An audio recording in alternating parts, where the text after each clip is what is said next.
Hello and welcome back to day 4 of the World's 2020 group stage. And so far, with a sample of 1, it's been a day of upsets. Machi versus Suning could very well be the next one in it. I am Freak. Azir, what do you think about this game? I'm really excited, actually, you know, because I don't think we've gotten to see that much from Machi. Yes, they did lose to G2, but they looked very, very good against Team Liquid, and I'm excited to get a little bit more of a sample size from this #1 PCS seed.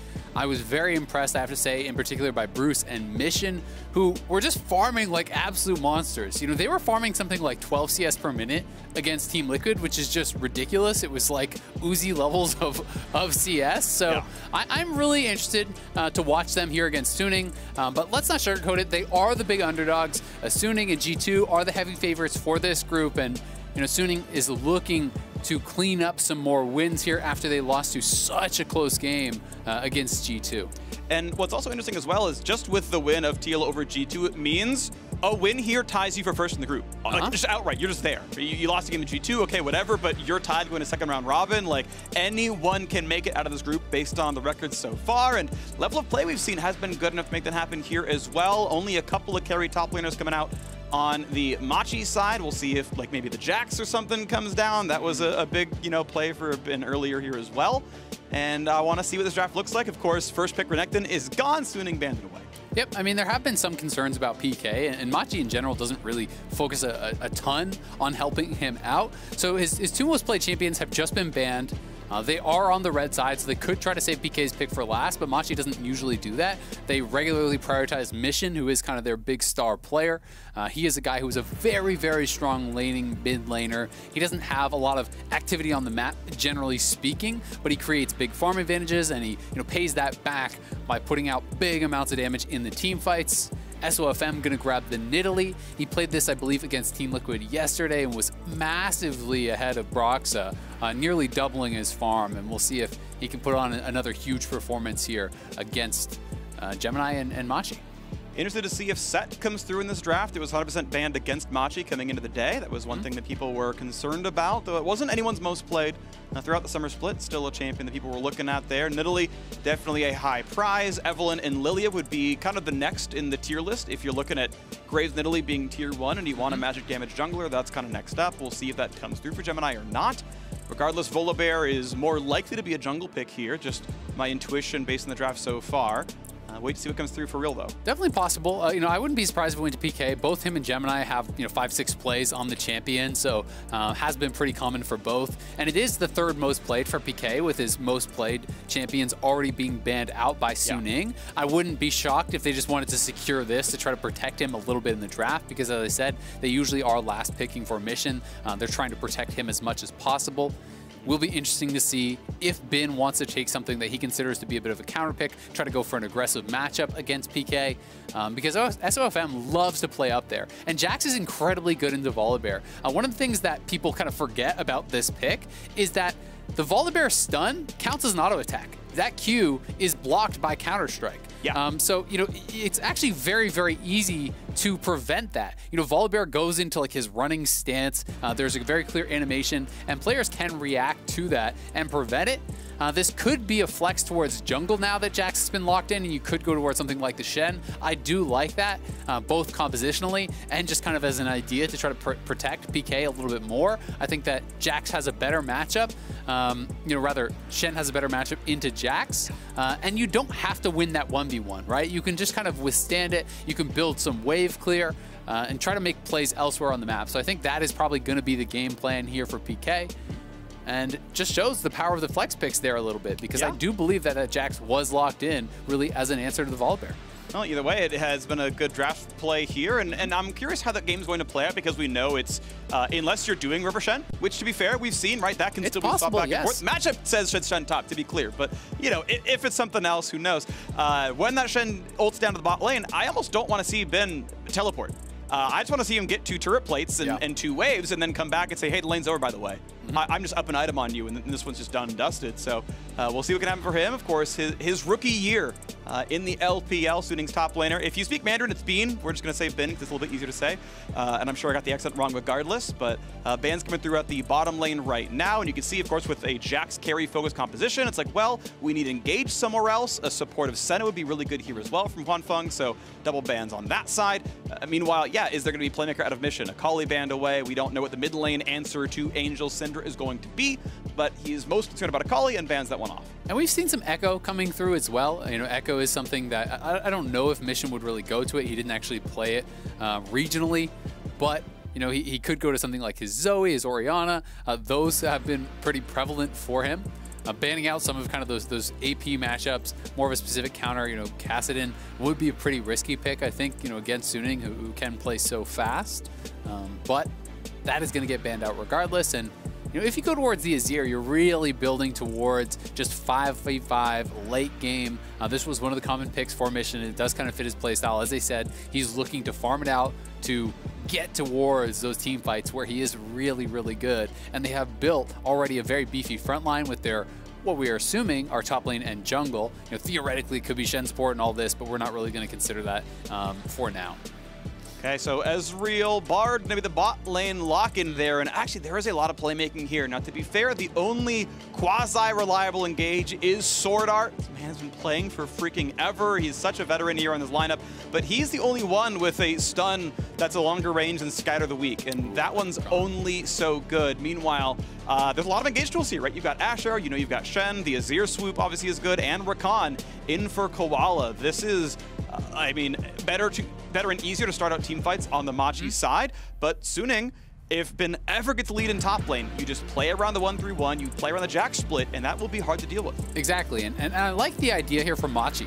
You know, don't try to answer the split because, you know, they can try to go for something like, oh, okay, we're going to go to a Tom Kench and we're going to be able to ult over there, or a Pantheon. We're going to try to match that. Instead, they're looking to engage away from the Jax, right? Eventually, the Shen is going to get outscaled, and that's where you want to have someone who's really strong to stand united onto, to go in. That's where the Rakan comes in. Koala can pop the ultimate, get the stand united, try to fly in and hard engage on champions such as the Syndra to pick them off while Jax is in a side lane trying to create advantages.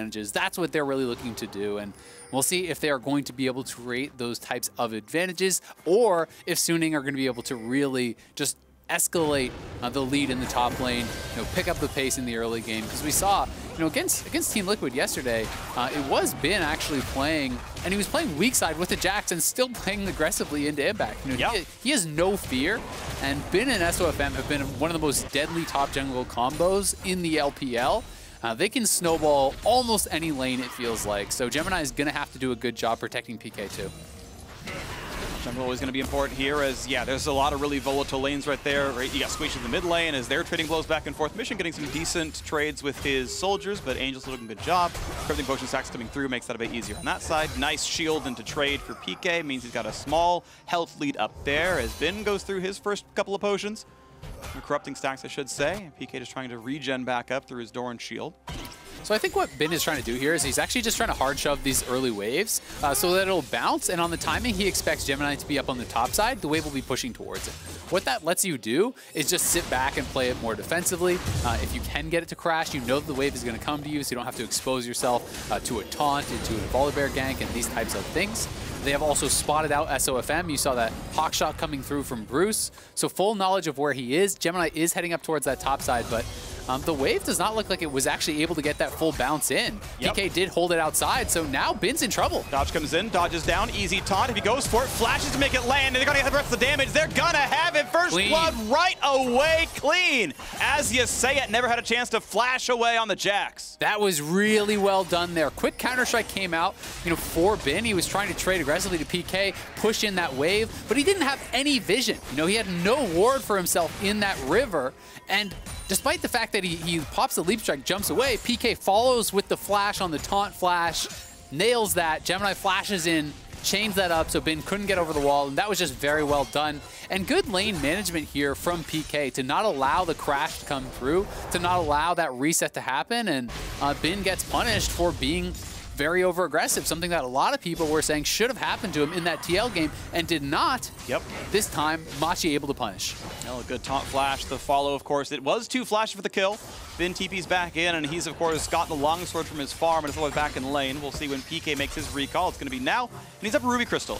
Like, at the end of the day, PK is up a Ruby Crystal and down a flash. If there's going to be more action later on, that's the only difference in this lane so far, because he only got the assist there. It didn't put him that much farther ahead. But a full Stalker's Blade plus the boots coming through for Gemini means he is really ready to go for round 2. And not spotted. So if Bin messes up at all here, he should be fine. Yeah. Pop a Counter-Strike when he gets to you. There you go. Yep. And that's why that matchup is good. You can Counter-Strike that Volibear stun. They're just going to kill off the ward to eliminate any chance of using that for a Leap Strike again later on. A little bit of pressure. But yeah, I mean, the Ruby Crystal advantage doesn't really matter now. It only kind of matters later on if you can turn that into a completed item. Because the actual sustain you get from these potions is going to be more valuable than the 150 flat HP from a Ruby Crystal. If you get a full tick potion, that's actually worth the same. You see damage coming through. Wow, Bin's at 100 health, and he is, remember, teleportless. He's got Corrupting Potion, so he's really at more like 500-600 health once that's done stacking. But yeah, I mean, a taunt combo without the dodge zone up, without him putting on Counter-Strike means he's going to be gone. They can do this dive. You just need to walk up, make him Counter-Strike before you start attacking him. Just try to walk up on his face, but okay, they're going to go for it. Instant taunt into the queue. There was no way through. That was a perfect tower dive, and Bin can't show back up. The Shen comes through as the counter once Voli is flexed, and top lane is over. Beautifully done there by PK and Gemini. So he walks point blank, and that's exactly what you want to do. And in a lot of cases, what people do is they'll walk point blank, not hit the Jax, then he pops his Counter-Strike, then you taunt after. In this case, he saw he was right point blank on the range and just says, you know what, Bin? You can't react to this. And Bin doesn't flash it, doesn't get the Counter-Strike up, and as a result, he has been dismantled in this lane. They're relying on him for the split push. And this is a dominating lead for Machi, not just because of the gold, but because of how this composition is supposed to function. It revolves so heavily around Bin being able to win the side lane. And now, yeah, sure, eventually he's going to get there, but it's going to take so long. And now look at this. I mean, it's really interesting. Looking at the recall that huanfeng just got, he went cold tier. He could have gone pickaxe. He could have gone Sheen. He could have done anything to, oh, this is the 1v1. Goodbye. Angel sends him out, and now what? Just sidesteps Koala. Doesn't have to do anything but press right click, and he's away from it. What a beautiful kill with a 17 CS lead. Machi may be winning top, but mid lane is going the way of Angel and Suning. Yeah, I mean, mid lane's actually even worse, despite how well top lane has been going.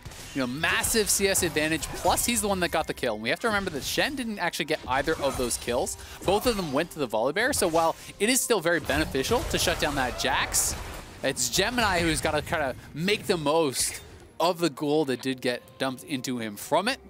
We'll see how Machi does going forward, but still, impressive start in a matchup that, again, they are really considered big underdogs here. And, I mean, Suning, obviously playing for the late game. Again, I want to bring up the fact that Tier Cole was the recall from huanfeng, which means he had 1,300 gold and was like, I'm scaling. I'm going to sacrifice all the control of this lane. If you want to Drake, go for it. I'm just going to let you do whatever you want to me here. Bruce, whenever he wants to, can shove in the wave, take a, 2,000 gold recall and keep you back in. And when he burns TP, that should just be a Drake. I want to see Machi stack Drakes in this early game with the lead they have in bot lane, the lead they have in top lane. They got to get something done with that. I agree. One of the things is because Gemini has spent so much time on the top side, they obviously haven't been able to do that yet. Now maybe they feel like, okay, Shen, you're in a comfortable spot. We could start playing towards bot side. If you go towards that dragon now, you have Stand United. Jax can't match with TP, so I agree. I think that would be a really nice way to play it, to try to put some pressure on. We're going to get a replay, I think, of what was this solo kill. Long range Scatter the Weak. He knew he had it. The orbs were out. Immediate flash through when he saw that Scatter the Weak was going to land. Pops the ulti. Angel. Very well played on that 1v1, and I like that PK is also not going for the Sunfire. Just build straight towards the Titanic. That is going to help you maintain your lead in the 1v1 for quite a long time because you have that big gold lead. That's the Force Flash. That is huanfeng having to flash away. Arcane Shift was burned off of the slows. Bruce level 6 pops it right away and puts him away. So now, first Rift Herald has spawned. This Drake is still up and not being targeted again. I still want to see that come through, especially with the even larger lead Machi has on a bot side. Get those objectives going. Before the Jax eventually just outscales the matchup, it'll be a while, but that is still a consideration. I agree. I do think that they want to do something to push the pace of the game a little bit because, as you say, the Ezreal going call tier is really just saying, yeah, we're scaling, we're going to play for late. Jax wants to get those items. They're going to wait for that. And by taking early dragons, you're putting a little bit of a time limit, right? You're saying, all right, generally you have to challenge at the 3rd dragon. So in X amount of minutes, you're going to have to come here and meet me and fight for it. If they don't do that, they can just kind of continue to extend their gold lead. But, you know, we could just see Suning, every time you go to dragons, if you wait too long, just ignore it and farm for gold. Hard sidestep there, and it actually means that Gemini has to give up on the Rift Herald there as well, as it's going to be the Azir recall now for Mission, as he's still down 14 CS, and the mid wave's getting pushed in. That's going to be some farm denied. Gemini's going to hold as best he can. Mission says, actually, okay, I've got to walk back. All right, just cut the wave. I'll be there. Don't worry about it. As the Matrix of Essence Reaver are coming through for Bruce, he is going for the more engaged style here. I mean, certainly Azir is going to have plenty of damage in a mid to late game team fight, so it certainly lends itself towards the more utility-focused Ashe build. Yeah, I like it. I mean, they're going to have to force, right? They're going to have to be the team starting things up, generally speaking. So you have Rakan to do that. You get the extra CDR on the Ashe. You are going to have more arrows, more opportunities to look for that. So it does make a lot of sense, I think, with the style of compositions. And you can see Bin, you know, is building towards the Blade of Rune King. This is that very 1v1 style. You know, going for the Triforce Death Dance, that's an option if you're feeling like you're going to have to kind of go more for that 5v5, but here comes the dive. Okay, ulti comes across. The ult, he was trying to keep huanfeng, I think, alive for all, but he flashes away from it, still gets chopped down. Kill goes over to Bruce, and now the re-engage comes in from Bin's teleport. Gemini very, very low. The stun comes across, and a shutdown comes through. Revenge for the ganks. A double kill back for Bin, and Jax is online. Oh, that is so good for Suning, and so tragic for Machi, who really mis-executed there. It looked like they had multiple attacks, you know, not landing on that low HP huanfeng, and then because the Volibear didn't actually turn off the tower, he took so many tower shots, you know, on that dive, almost died essentially just to the tower, and they even end up losing Bruce. So pretty tragic turnaround for them. I like that they tried to force a play, but they waited so long that Jax had to teleport to match, and him grabbing the double kill is just about the worst thing that could have happened to them. And PK tried his ulti, at least his summoner teleporters back up, but it didn't change too much around there. So Suning suddenly in a gold lead. In the blink of an eye, they were down about 1,000. They're now up a few hundred. huanfeng gets himself a turret plate up the top side. He's still scaling. He's finally got the pickaxe, got some real attack damage. We can watch that dive yet again. Yeah, so here it is one more time in the Axe replay. You can see Volibear going in, expecting huanfeng, I think, to kite away, but then this is where you see the W over on his SwordArt, and then gets bound up against the wall. You know, the tower is on him the entire time. They all get CC chained down as the Counter-Strike landed on Bruce into a Scout of the Week. He gets ulted, erased by Syndra, didn't have a chance to get his flash out. Yeah, so multiple kills coming down. Really quick roam from Angel. You know, that was not a TP from him. He saw the play coming. Oh, SwordArt. Oh, he's got Journey. Yeah. Yeah, Caretaker Shrine plus Barrier, or not Barrier, sorry, but Guardian. Ended up just giving about probably 200 health, you know, in functional durability back over to huanfeng. And it meant that, yeah, it was 2 more autos that, you know, Bruce on just the BF sword really just, you know, took him a little while to get through, and it bought time for the rest of the team. So now we're back to an equal game. Right, gold is basically identical. Machi are up a Drake. They're fighting for the first Herald, so certainly not out of this game. I'm just always concerned about a Jax with 2 kills, so that is still going to be in my mind, and I'll say it every 5 minutes and just check in on how Bin's doing.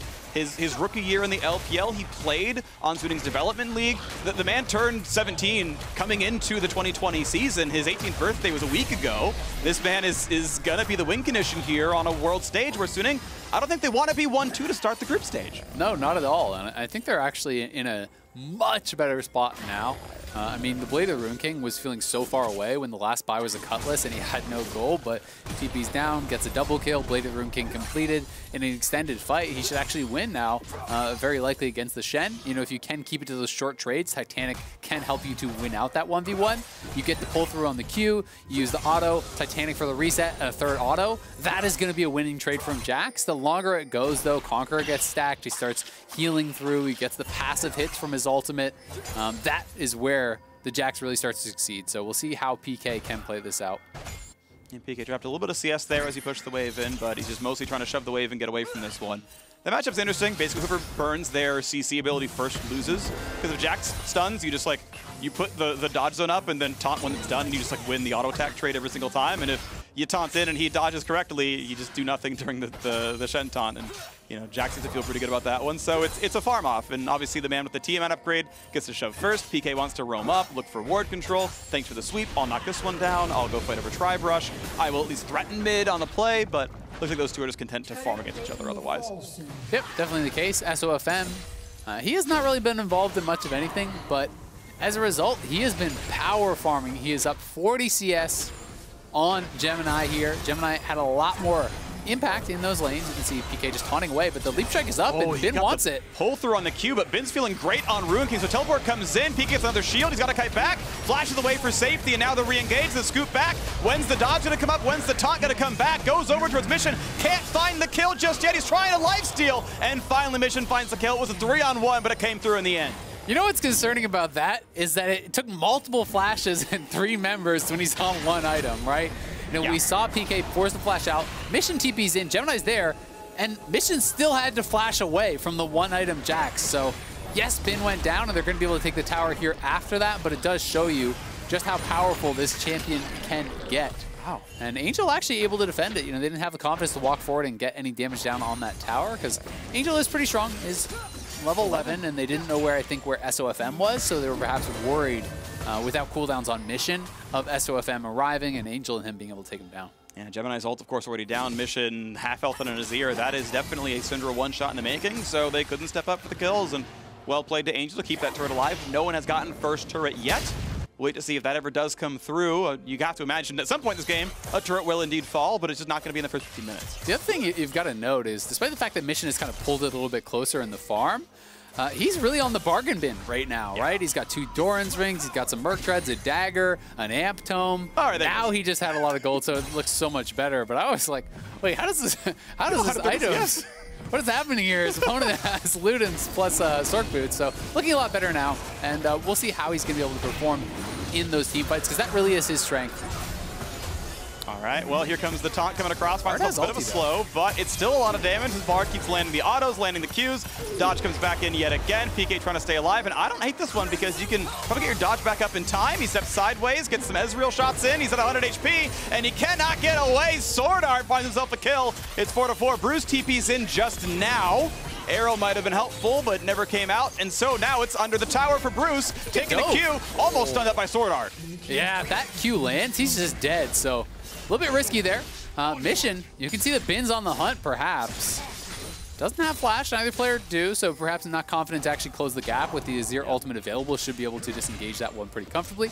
So Bin not going to go for it, just going to continue farming up, but a nice play from the Suning bot lane. They're going to be able to take this tower now as well. Bruce had to go back to base.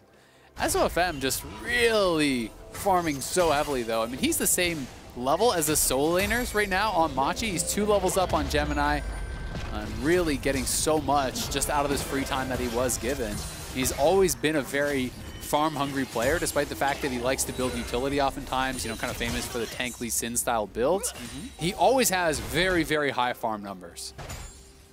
Yeah, he's a really efficient player. I love it. I mean, the man loves gold so much. He's gotten so many silver medals. You have to imagine the man wants some gold at some point in his life. I mean, he's run around like 8 different things so far. It's actually kind of incredible. But either way, coming through into this one, yes, I'd want to see if Suning can get themselves to the second win. Tie first in the group. They've got a 500 gold lead right now, and Koala on his way towards the top side, just getting some wards for the TP play. You know, PK can show up behind that one and go for a tower dive. You have to imagine, as, you know, Angel's showing up, there's going to be a Shen behind him in a second, and that's going to be dangerous. Yeah, I mean, we see Rakan is here, the Volibear, but actually really intelligent pink ward. He anticipates where that would be if it was warded over from that Gromp. So actually drop that pink ward in the lane, denies any potential of that play, just sits back, allows the turret to go down.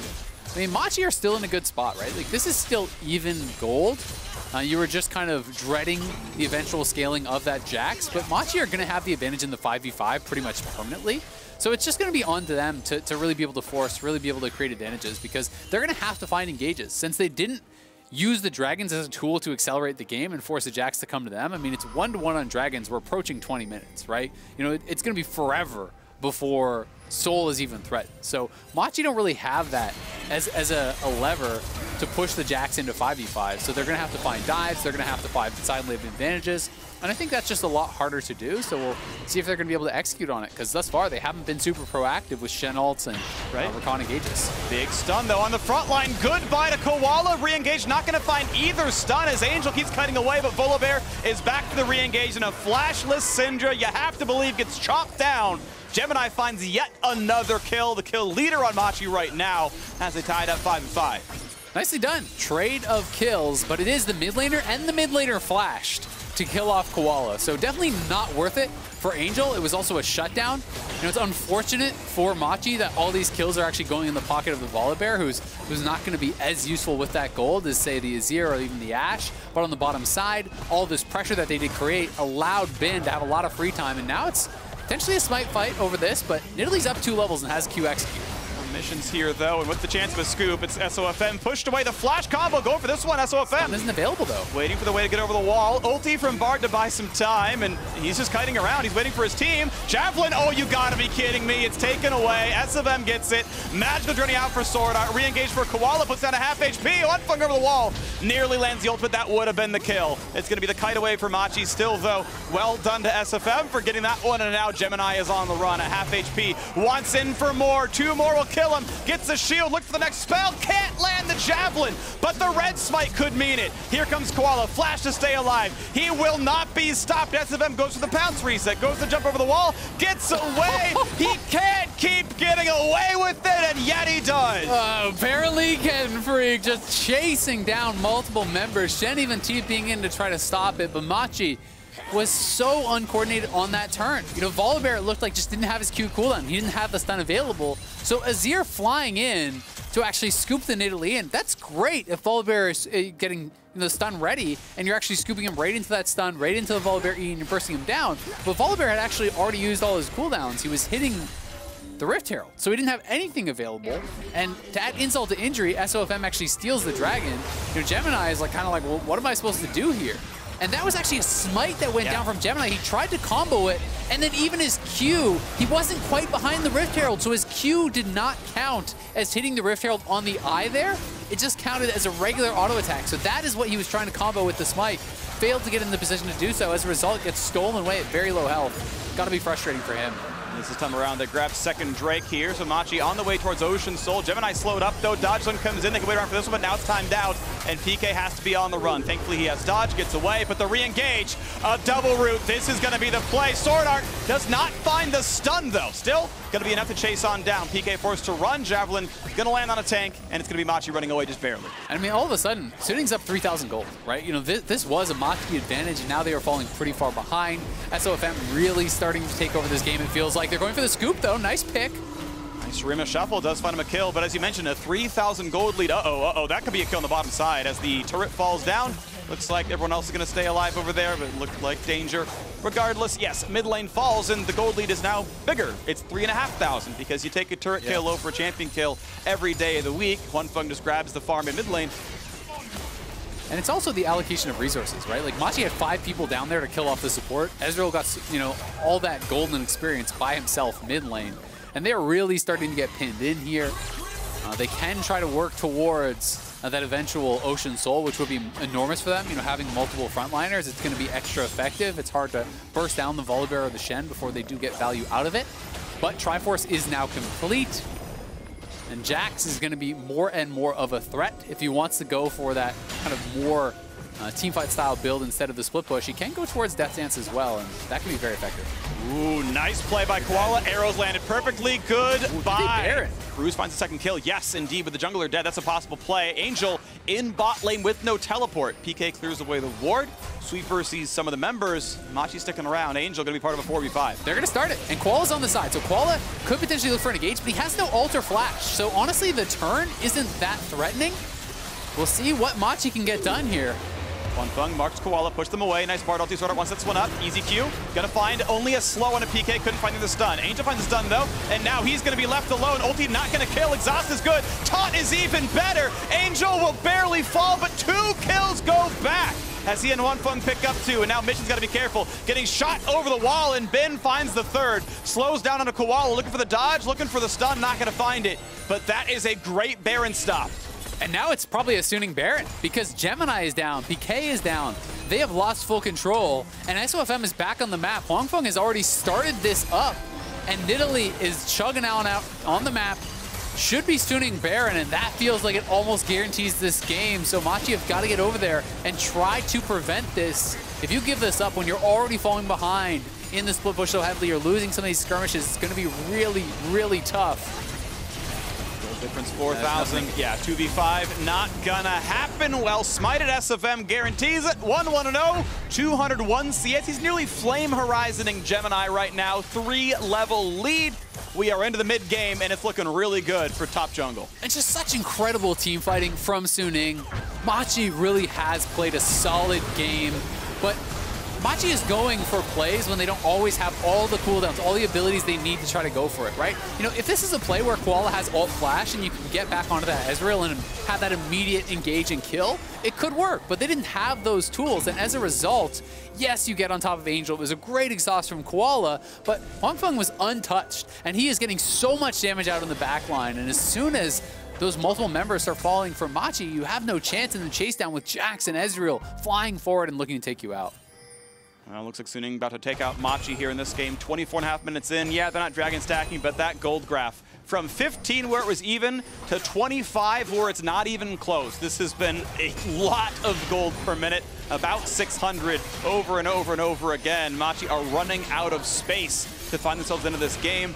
Yeah, the Jax kitty might not be very good, but he's certainly a scary split pusher with Baron buff on, makes it even easier. huanfeng actually being the one sent to most of these, as he's catching up a lot of the farm. He's been farming a ton over the last 10 minutes, to be fair, and you know, you really can't catch him either. Yeah, it is very, very difficult. Now pushing in mid lane, it's dangerous here for Mission by himself, because if you get Bard ulted up, they can set up on you, probably knock you down. They're taking away the jungle now, putting Gemini even further behind. As you said, he's down about ADC Ashe, down 3 levels. The experience advantages are starting to show across the board, and pushing PK back here. And you can afford to take a little bit of damage because Nidalee healing is very high, and Jax has a lifesteal built in. So as long as it's not that 100-0 fight, Suning don't really care if Jax gets chipped. Nope. Completely fine with this one. Ruin King's the wave, and yep, back to full HP, no problem. Auto attacks were great in this one. And the siege can continue. Baron buff still on for a full minute. Suning looks to go back towards the mid lane there, chunking the mid lane turret. huanfeng just so terribly safe. He's got his flash up, he's got a QSS, he's Ezreal.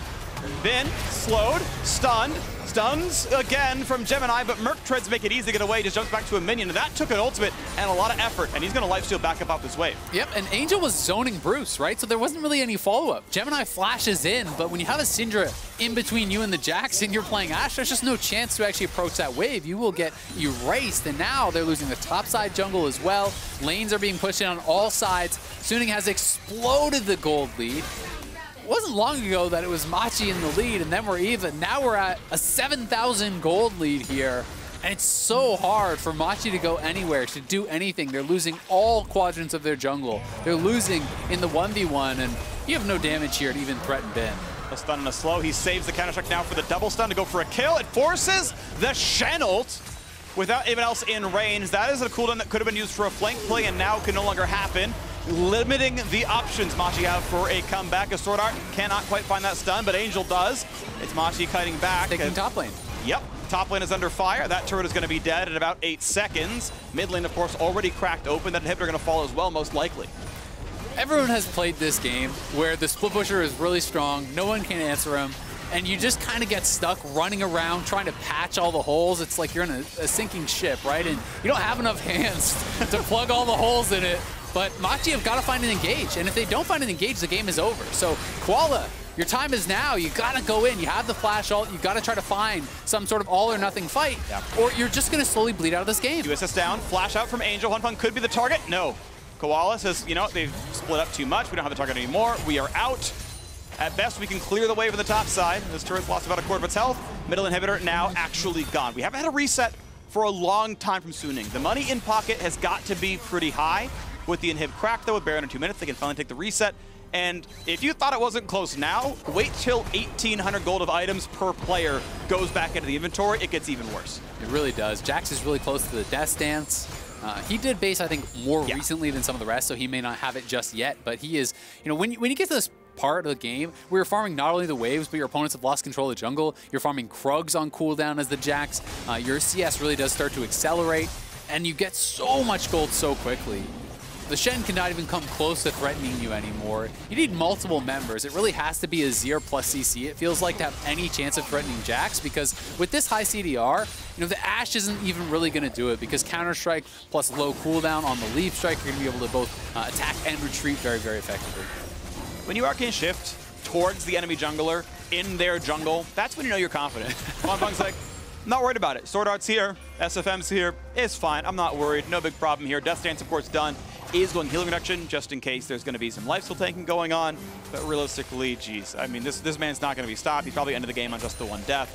And I feel like Suning, unless they want to go for Fountain Die, is probably not going to give up anything else the rest of this game. For now, they're playing it really solidly. All the waves, all three are being pushed in. huanfeng actually makes sure to stay near mid as well, so you don't just lose the farm. You knock the wave down, you shepherd the supers in. Easy farm for Angel top side, easy farm for Ben in the bottom side. The one downside is there is no teleport for the Jax. So the guy farthest from the Baron can't teleport to the Baron. That's the one thing maybe missing here, but it's probably not going to matter. Exactly, because here's the thing, right? If they try to hard engage on the other side, there's so much mobility on these champions from Suning. Maybe Angel gets picked off, but if you're going 5 men towards him and they delay you with Bard ultimate, Jax is taking your base. And if you send the 2-3 members you would need to threaten the Jax, then Suning is going to take the Baron. So they are playing this out very, very intelligently, and it can be so frustrating playing against this Ezreal build, you know, because he is so tanky, so durable, has the QSS, you know, low cooldown on his mobility spell with the Arcane Shift. He can just play so aggressively, and it feels like there's such a low chance of ever picking him off. So he can do things like sit mid lane by himself and clear out this wave. Here comes the attempted play. There's the Jax ult, the Shen ult over the top, looking for it, and huanfeng, Arcane Shift, plus Flash, and he's out. Shirelli is, of course, popped there as well, Jax and here comes the replay towards Mission. Now the turret will spot, but will it be enough to do anything at all? The charm is available, and Ben will just simply kite it away and wait out the cooldown. Summoner TP comes through as they've got the Shen to rejoin, and it's a 5-on-5 with the turret there. And it's going to be a retreat. It's going to be safety. Now, Flash, again, is down for huanfeng. That is at least one thing missing, but Machi blew 2 ults to make it happen and got nothing. Exactly, and I mean, PK uses teleport, his ult. Now they're committing down to Jax on this bottom side. He may go down, but he might not even be able to get killed. Great dodge zone, great play by PK to make sure that was still there for Bruce. That part was perfect.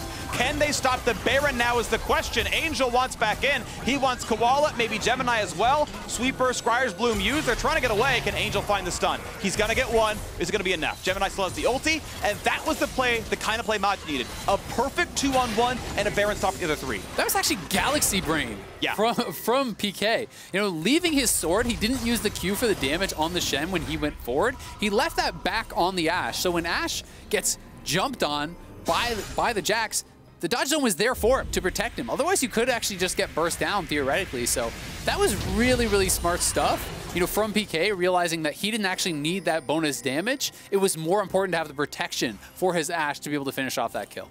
Okay, so that 2-on-1 wasn't too bad, right? If you can keep 3v5ing Baron and get Drake number 3 spawning in 5 seconds, well, the problem is Suning, now they're known about this, that ward was just killed in their face, but you've now got to do another Baron stop. Now Jax is across the map, TP is down for 20 seconds, this is a very momentary numbers advantage, theoretically, for Machi if they can get there. Dragon is going to be soloed here by Mission. They are doing a 4v5 Baron stop as Mission is on one to take this one, and that will be mission accomplished. He'll claim that one. Drake 3 comes through, and Ocean Souls in 5 minutes in less. You gotta be kidding! Oh, 60 health. 60, okay. That was close, and that's actually big, because now you do have some light at the end of the tunnel. You're saying, all right, maybe, if we can get the Ocean Soul, we can make it happen. But it is going to be tough, because even with that Ocean Soul, you still have to be able to find the fight, right? And Jax is just going to try to split you relentlessly, and you have to keep playing this back and forth very intelligently. If you slip up even once and get caught by a Bard ultimate, picked off, that could be the end of the game, because they really do need everyone on the map to be able to continuously prevent this. Suning just starting up the Baron non-stop. Hawkshot was just used, so now this may be that final nail in the coffin. Hawkshot looks like it's not available. Angel is zoning. Baron's looking gone. There's only so many cooldowns available. Hawkshot, even with an Essence Reaver, it's still about a minute-long cooldown. He's not going to get the steal. He's going to find a stun. Maybe there's at least a chance at a kill. Not going to find his way in. Gemini, so that's going to be them trying to run away. They get the taunt, though, onto Angel. Can they kill him? Over the wall he goes. Look at a big knockup. It's not going to be enough.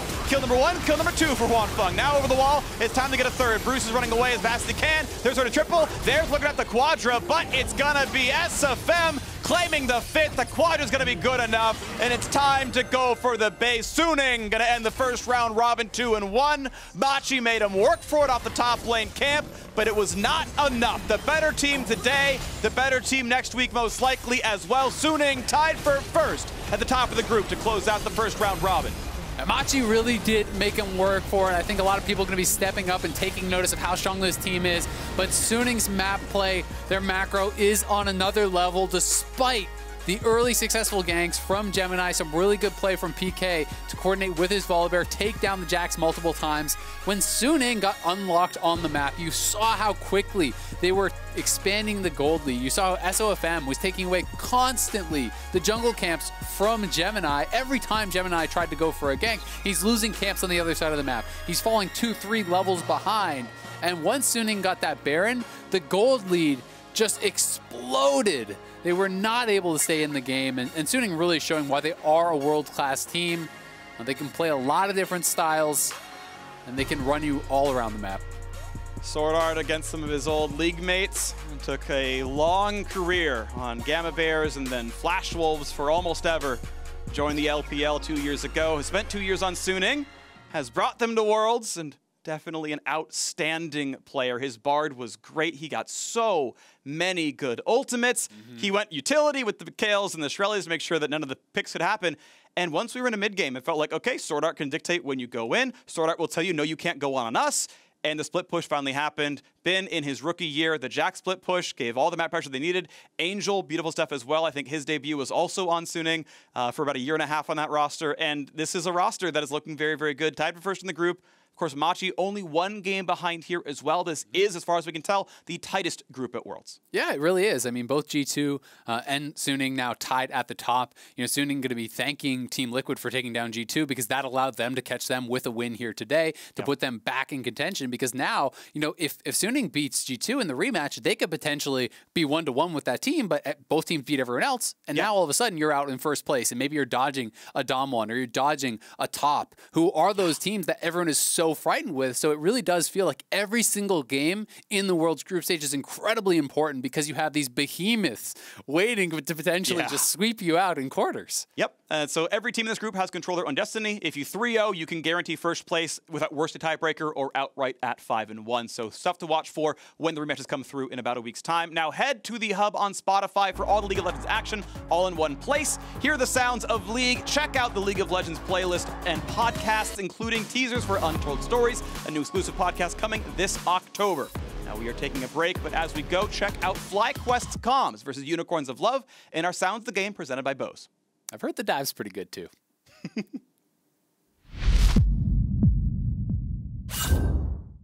okay? Yeah. Look for the fight after, okay? Oh. Give me jump, give me jump, give me jump. I'm okay. I can't see anything. Kite fight, together, together. Can't promote it, can't promote it. Hey, kill Ori, kill Ori. We one-shot Ori. This. Finish Ashe, finish Ashe, finish Ashe. Graves. I got it. Kill that guy. Yeah, flash on him. Enter mid. Go mid. Enter mid. Can you end? Yeah, I'll lock it up still too. Okay. End. End the game. End. It might spawn. Alright, fine. Oh my god, man. Oh my god. Good job, guys. Good job, Tristan.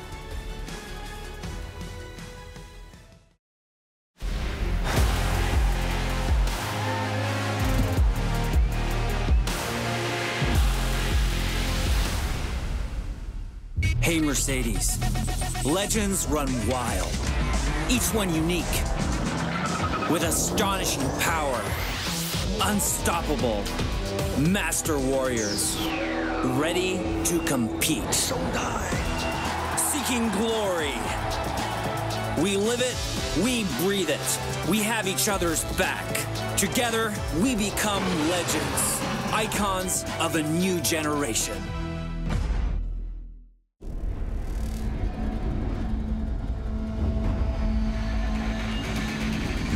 Is promised tomorrow. Playtime's over. They're mine now. Fear the assassin with no master.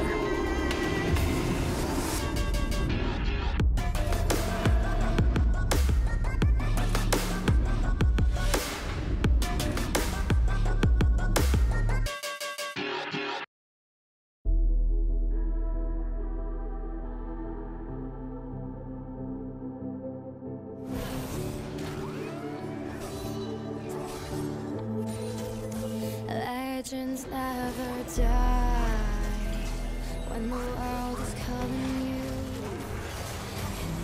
I'm screaming out your name. Legends never die. They become a part of you. Every time you play far, reaching greatness, relentless, you survive. They never lose hope when everything's cold and the fighting's near. It's deep in their bones, they'll rot into smoke when the fire is fierce. Oh, pick yourself up, 'cause legends never die. When the world's calling you, can you hear them screaming out your name? Legends never die. They become a part of you. Every time you bleed for reaching greatness, legends never die. They're written down in eternity, but you'll never see the price it cost. Scars collected all their lives. When everything's lost, they pick up their hearts and avenge defeat. Before it all starts, they suffer through harm just to touch a dream. Oh, pick yourself up, 'cause legends never die. When the world is calling you, can you hear them screaming out your name? Legends never die. They become a part of you.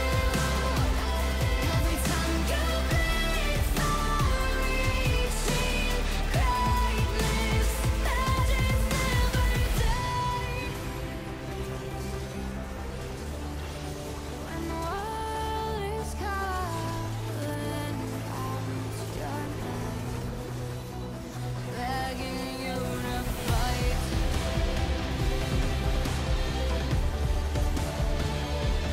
Pick yourself up once more. Pick yourself up, 'cause legends never.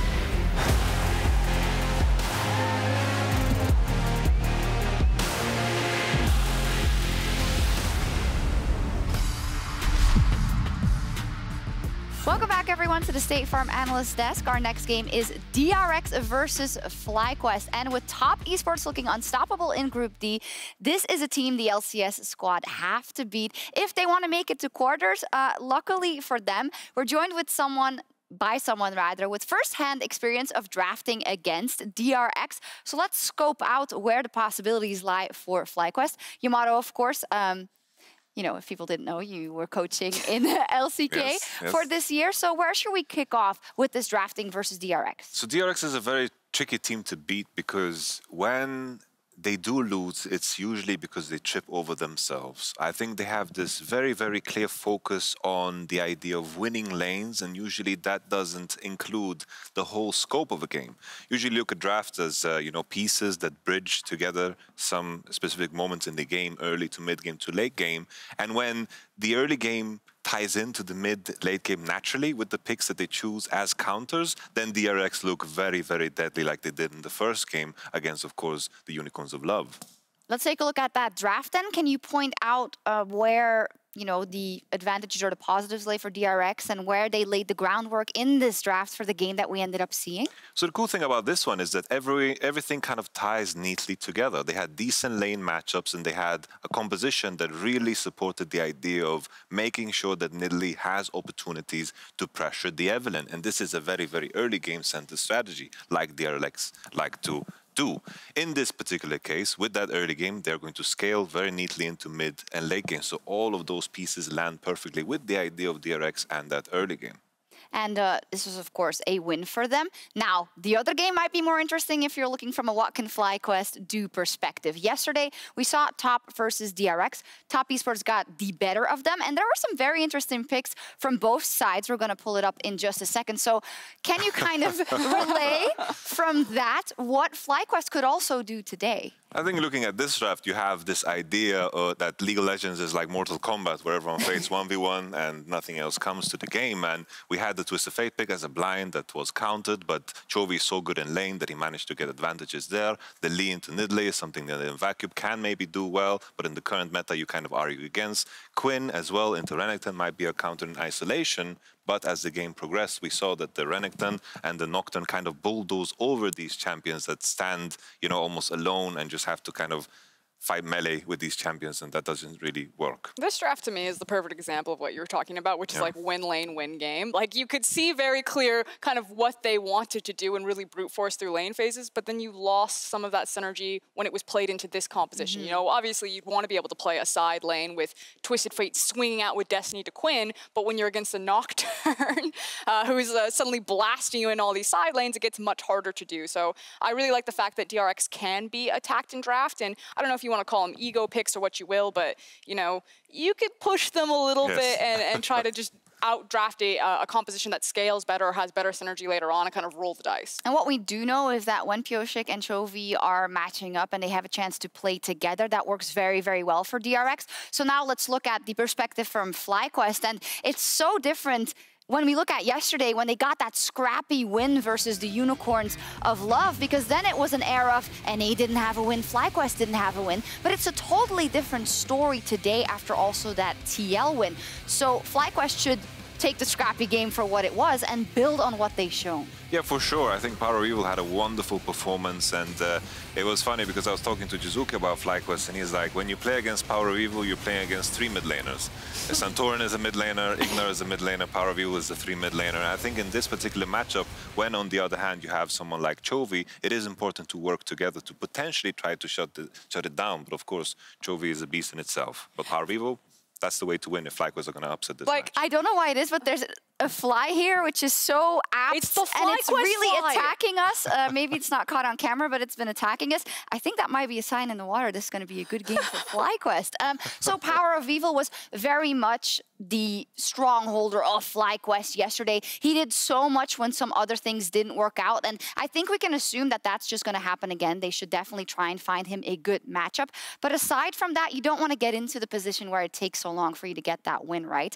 And maybe they can take a page out of TL's book, because Ignar is also a very good roaming support, and when he teams up with Santorin, it could look really good for FlyQuest in the early game. Is that what you want to see? I mean, that would be probably the best case scenario. Like, if we're on the other side of this desk and it's a FlyQuest win and people are like, oh, what happened? Probably the first name out of your mouth is going to be Power of Evil, and you saw that in the Unicorns of Love game. So that is like a clear win condition. The only thing that I really want to pump the brakes on a little bit is that Unicorns of Love were an underdog, and that they were ahead in that game for a big majority of it. FlyQuest did manage to fight back, but it was really a just superhuman feat from that mid laner behind us. So like, yes, it was a North American victory. Yes, the context just changed because TL have now taken down G2, but I still do consider FlyQuest a very heavy underdog looking across some DRX, and it's so hard for Power of Evil because he's so clearly talented, but he's against Chovy of all people. Yeah. Like, that just hurts. That's a hard one. I feel like just the biggest hurdle that they need to overcome is in the lane phase, because pound for pound, that looks so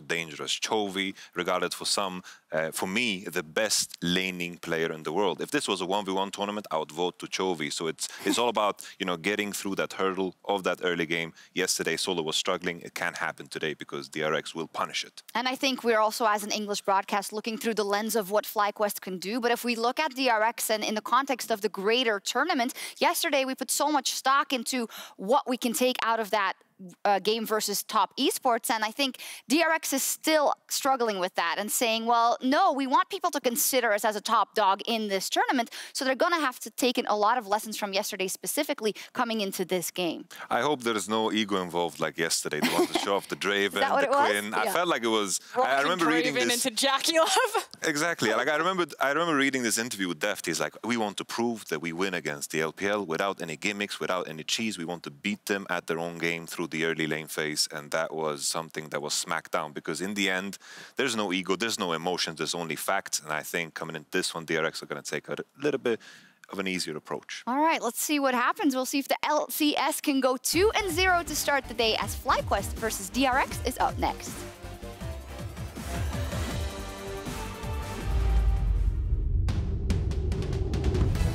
DRX victorious. And the question on a lot of minds is, can the LCK regain their glory? Extraordinary game out of FlyQuest, and this is how we're going to be able to get North America their first victory.